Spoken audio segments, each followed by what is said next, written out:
Hey friends, today we're going to read Caps for Sale. In the Star Room, it's known as the Monkey Book. The author is Esfer Zavolki. Once there was a peddler who sold caps. He did not wear his caps on his back, he carried them on top of his head.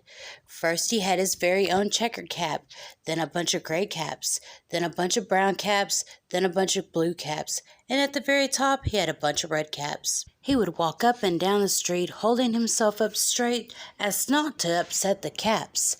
As he walked up and down the street he called, "Caps, caps for sale, 50 cents a cap." One morning he couldn't sell any caps, and he walked up and down the street and he called, "Caps, caps for sale, 50 cents a cap." But nobody wanted any caps that morning. Nobody even wanted a red cap. He began to feel very hungry, but he had no money for lunch. "I think I'll go for a walk in the country," he said, and he walked out of town slowly so as not to upset the caps. He walked for a long time until he came to a great big tree. "That looks like a nice place to rest," he thought, and he sat down very slowly under the tree and leaned back little by little against the tree trunk as not to disturb the caps on his head. Then he put his hand up to feel if they were straight. First his own checkered cap, then the gray cap, brown cap, blue cap, and at the very top, the red cap.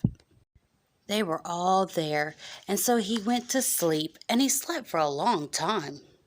When he woke, he felt refreshed and well rested. Before standing, he felt with his hand to make sure that the caps were all in their place. All he felt was his very own checkered cap. He looked for them on the right, no caps. He looked to the left, no caps. He looked behind him, no caps. He looked behind the tree, no caps.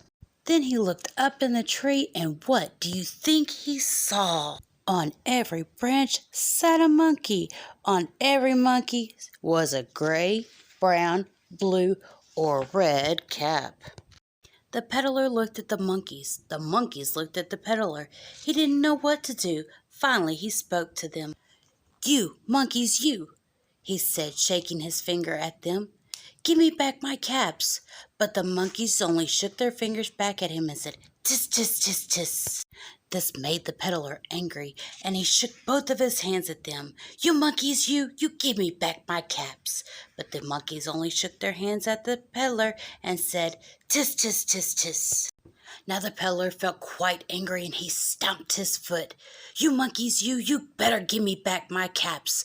But the monkeys only stamped their feet back at him and said, "Tis, tis, tis, tis." By this time the peddler was very, very angry, and he stamped both his feet, shouting, "You monkeys, you give me back my cap."